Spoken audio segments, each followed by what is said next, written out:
How's it going, everybody? Welcome to today's first session of Sex Addicts Anonymous. Um, if you're interested in joining a group, you can go online. You can find a group online. But if you're also looking for this as a leeway to kind of get yourself initiated into the program, this is something that's going to be, first of all, very, very difficult.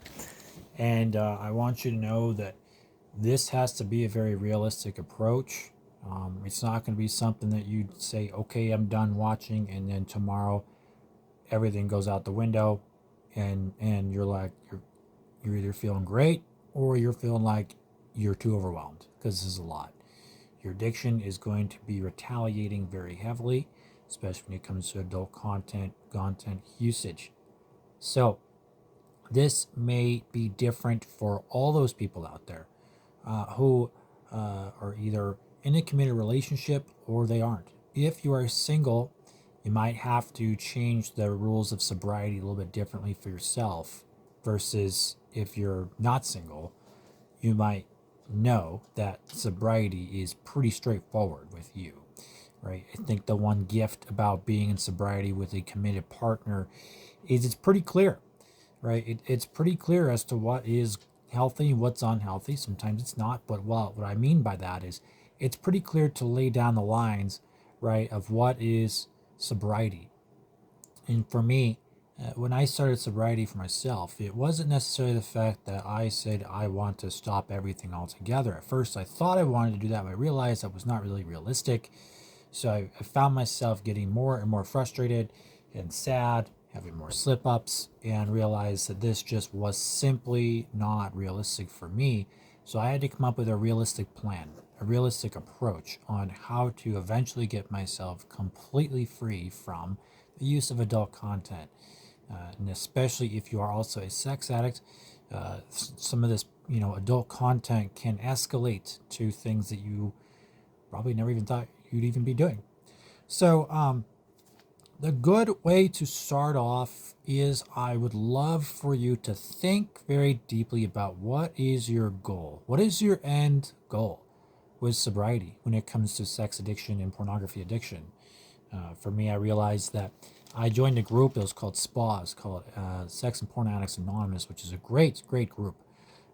However, there are other programs out there that are helpful for other ways too. So if you feel like any sort of anonymous group is not fitting for you, it doesn't mean that there aren't other avenues of recovery. It just means that you'll have to look for something that works for you. Just gonna close the blinds a little bit here since my dog is barking. So we're gonna start off with let's start off with the goal.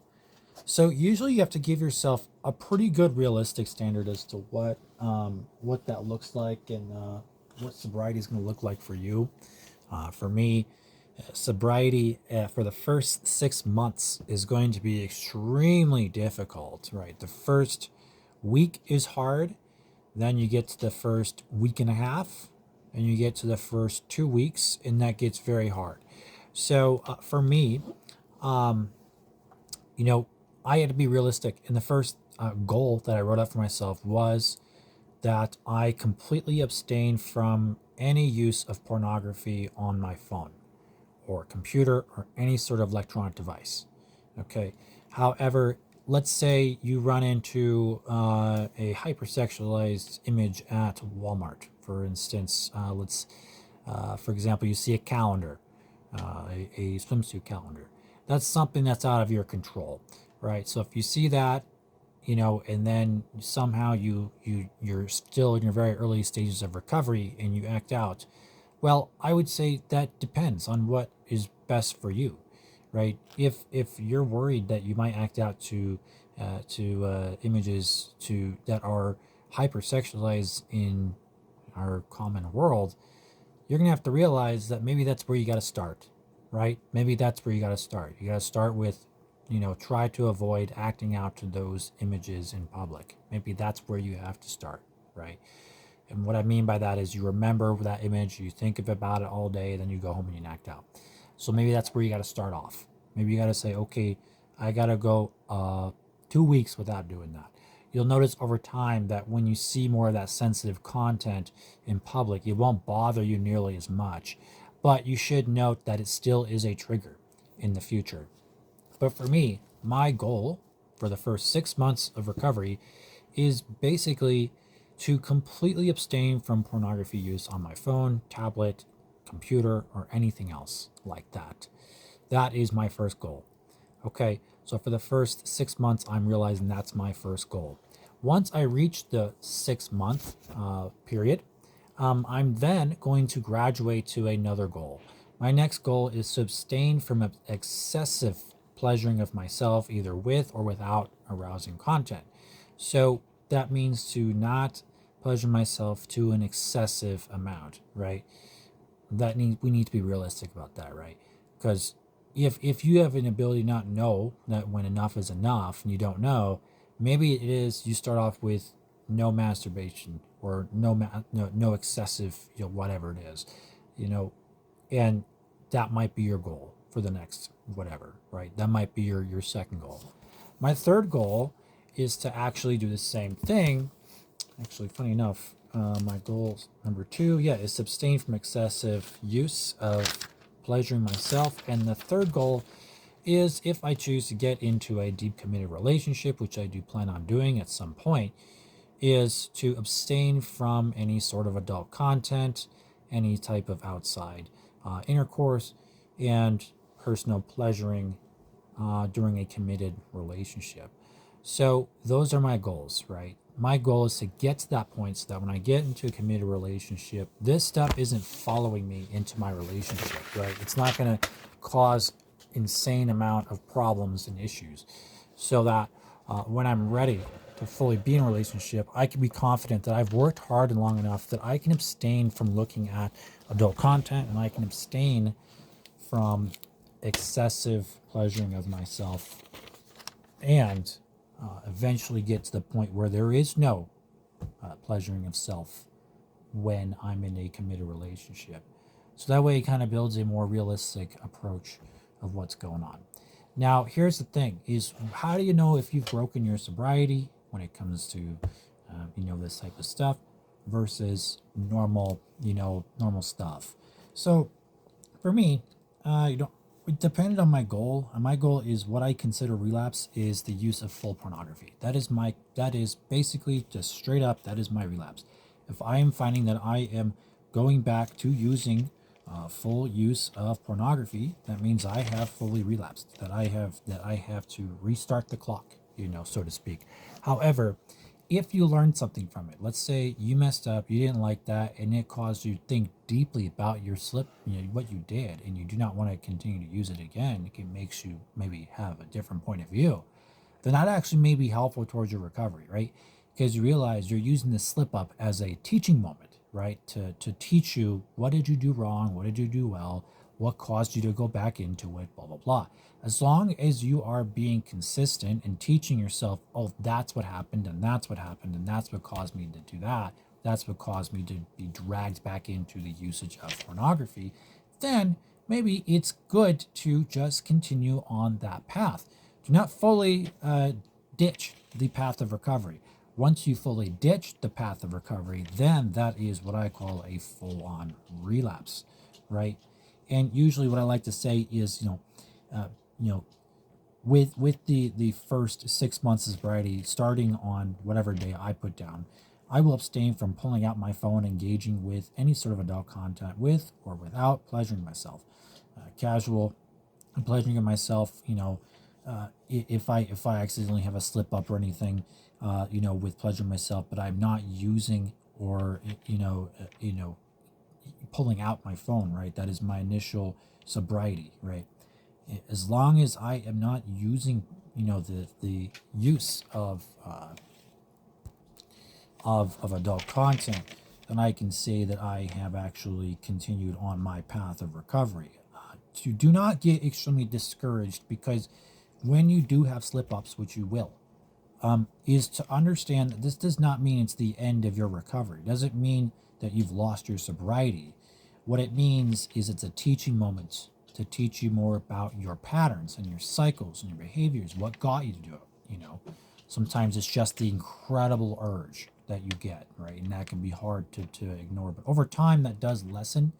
You just have to learn to reach out for help, right? And recognize those patterns. And sometimes that can be the hardest part to deal with, the hardest part to get to go away, because you are cutting off something you've done for your entire life. So this is not going to be easy. So just take it easy. Go one step at a time here. Give yourself realistic goals, right?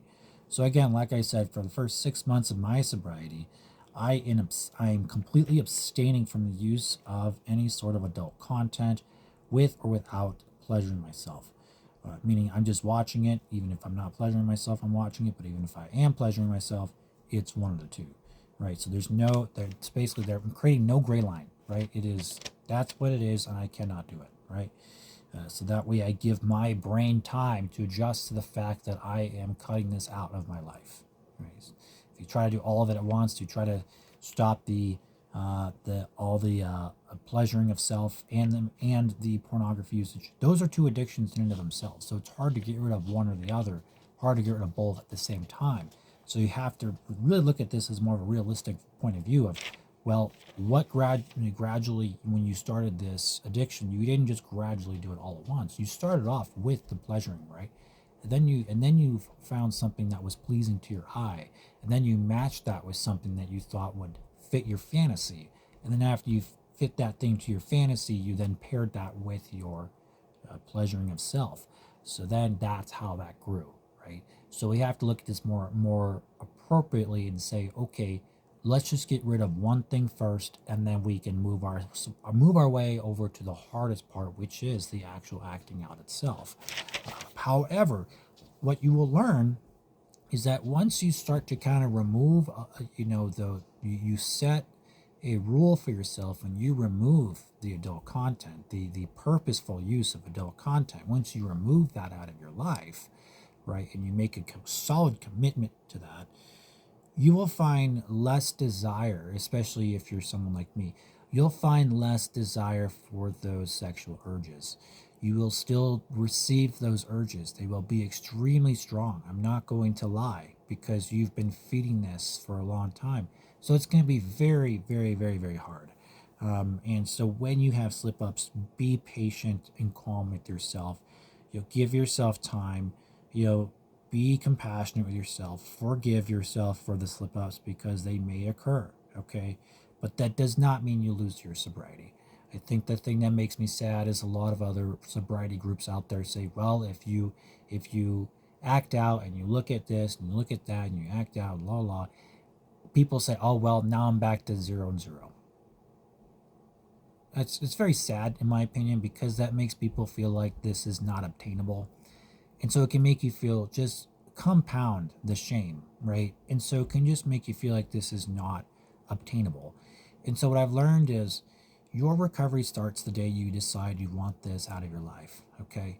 That's when your recovery starts, okay? And it doesn't stop just because you saw something that was pleasing to your eye and you came home and then you acted out.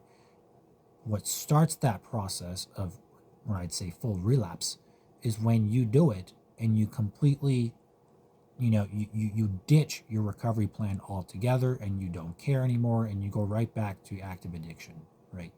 So in order for you to feel confident in yourself is to teach yourself what is more realistic about this. How am I going to get this out of my life? And how am I going to do this in a way that's going to be more, I would say, beneficial to my growth in recovery? So usually you want to write a goal that makes most sense for you for your first 6 months, for your first 3 months. For me, I know that is absolutely, I would say, realistic to say in 6 months, I can try and get this out of my life, right? And just by doing it one day at a time, I can make that possible, right? So that way, if I have a slip up and I accidentally look at the adult content, it still provides a sense of frustration and anger and sadness, right? But you need that, right? You need that to encourage you to go, fuck, I screwed up. Instead of getting sad and upset and beating yourself up, call someone and go through the slip up with someone and figure out where it went wrong. Just figure out where it went wrong, right? And then that's an extra tool to your skill to your skill set for combating this addiction, right? So that way okay.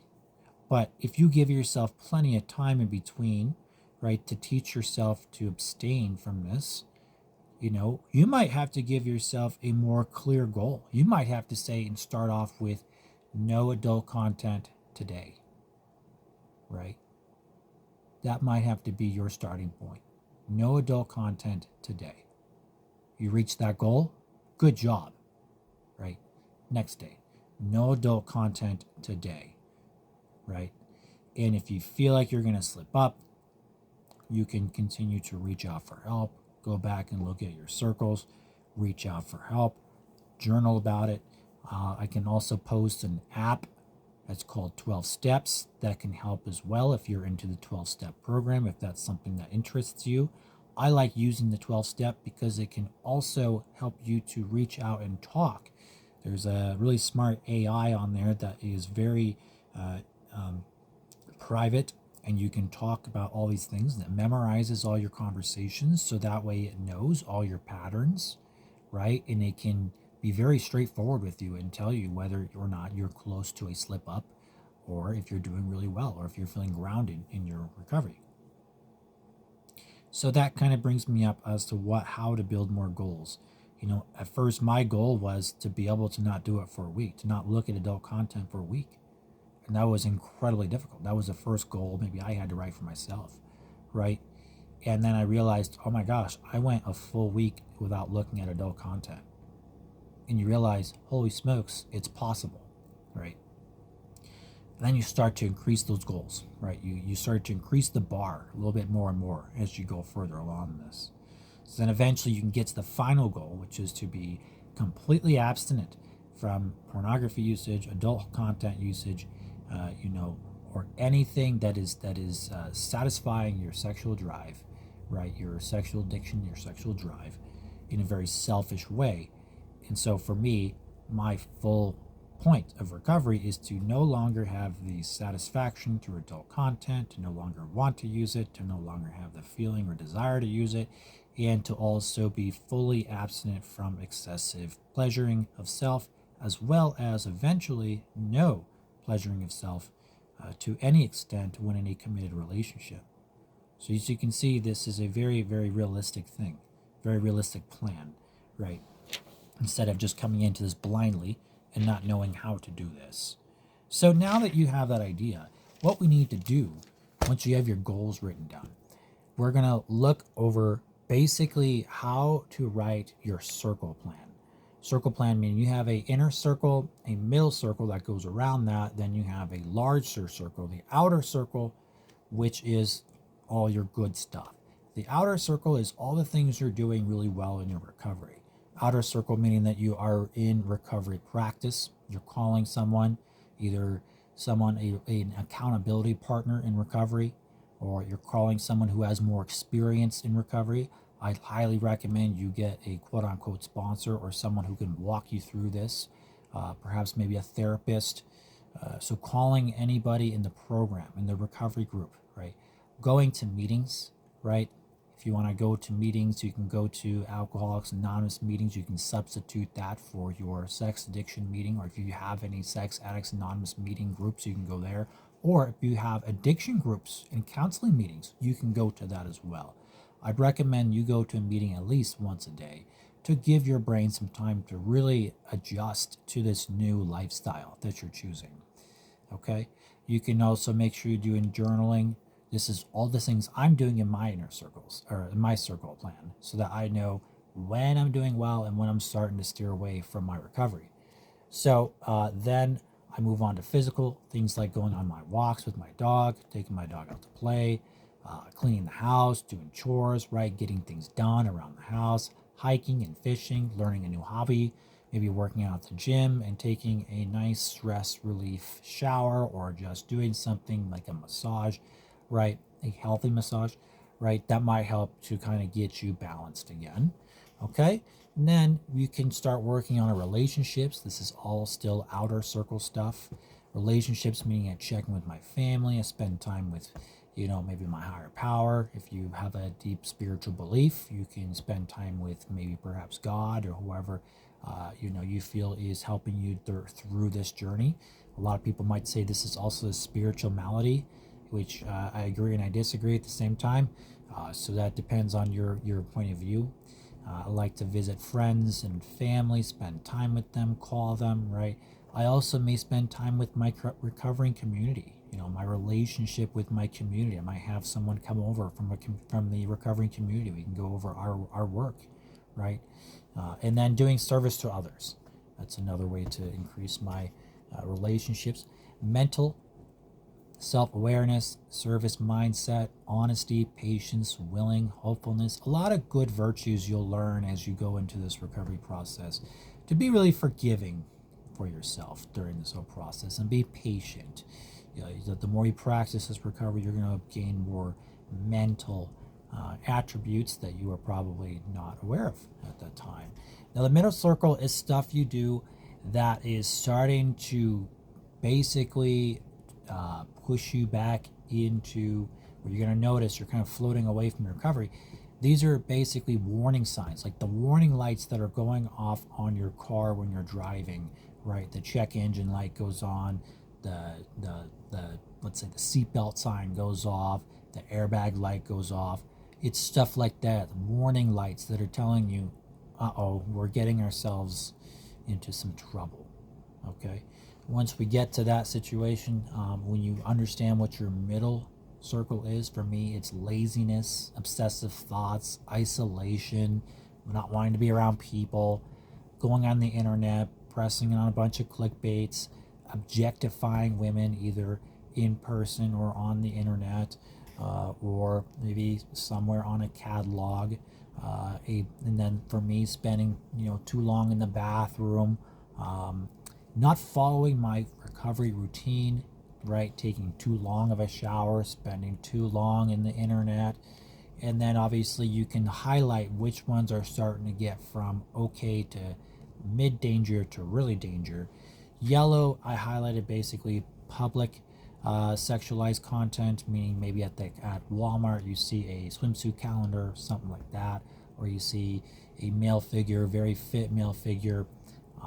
Some of this stuff can come across as very innocent, but for you it's very sensitive. So you might notice, for me, it might come across as something that's athletic and healthy, but for me, when I look at that, it's not that way. It's sensitive for me. That's dangerous, right? So something you might notice like that.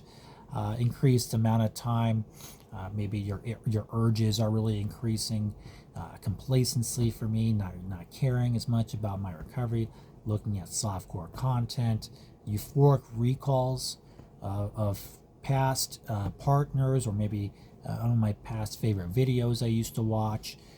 And then the red, I would highlight in red, this is still a middle circle, is when we're getting close to a relapse or a slip. Closing the blinds, right? Isolating and closing the blinds for me. Feeling the rush, right? Where your heart just starts beating through your chest and you're starting to feel that euphoria, right? Usually because when you think or see something, your dopamine starts flowing already in your head. It starts flowing through the rest of your body. You notice physical signs, right? You start tightening or tensing up. You might start pacing back and forth because you don't know what to do, because you feel like you're about to go into a slip or a relapse. Your heart starts beating, like pounding through your chest. And you just feel like you are shaking. You just want to get this out of your system, right? You are almost there. So basically for me, maybe standing in the bathroom for too long for me, and then going to the point where possibly you might be touching yourself, either intentionally or unintentionally, and then thinking of content, right, in your head when it's really close to leading you.